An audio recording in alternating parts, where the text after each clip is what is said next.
કેમ છો મિત્રો બધાય?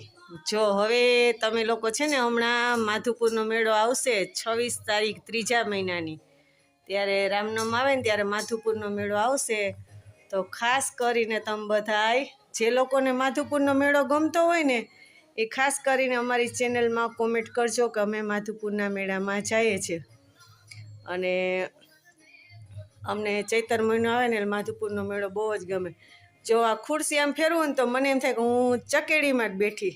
જો આ ખુરશી એટલી ફરતી હોય એટલે એમ થાય કે ચકેડીમાં જ બેઠા.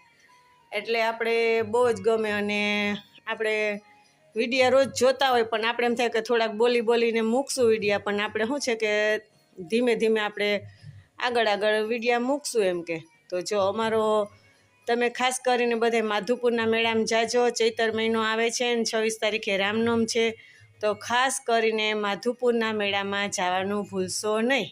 અને માધુપુરના મેળામાં જાવ ને તો તરબૂચ ખાવામાં શરમાતા નહીં હો કોઈ. તરબૂચ ખાજો જ. અને ચકેડીમાં બેહવાથી કોઈ શરમાતા નહીં. ચકેડીમાં તો ખાસ બેસજો. આપણે જ્યાં સુધી ઉંમર છે અને આપણે ચકેડીમાં બેસી શકીએ ને ત્યાં સુધી ચકેડીમાં બેસવાનું. પછી જો આપણી ઉંમર થઈ જાય ને એટલે ચકેડીમાં નહીં બેસી શકીએ, આપણે સારું ખાઈ નહીં શકીએ, સારું પહેરી ઓઢી ન શકીએ, કેમ કે આપણે એવું દરદ જ આવી ગયું હોય એટલે આપણે કંટાળી ગયા હોય. એટલે જિંદગી દીધી તો જીવી લ્યો.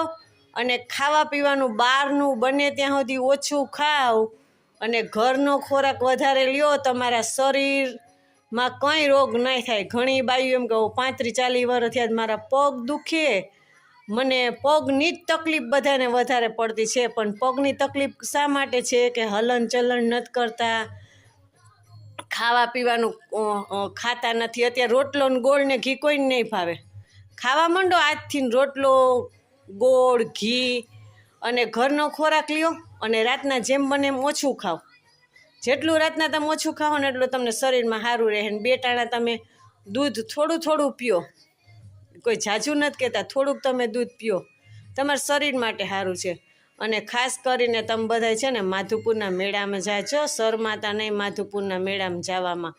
અને ચૈતર મહિનો આવે છે એટલે માધુપુરનો મેળો તો બહુ જ અમને સાંભળે. અને દર ચૈતર મહિનો આવે ને તેમ થાય મેળો છે. પણ હું તો અત્યારે વિદેશમાં છું એટલે માધુપુરનો મેળો બહુ જ સાંભળે તો જઈ નથી શકતી. તો ખાસ કરીને તમે બધા જે લોકો જાઓ એને મારા કોંગ્રેચ્યુલેશન, બરાબર. અને મેળામાં ખાસ કરીને જાજો. જય માતાજી.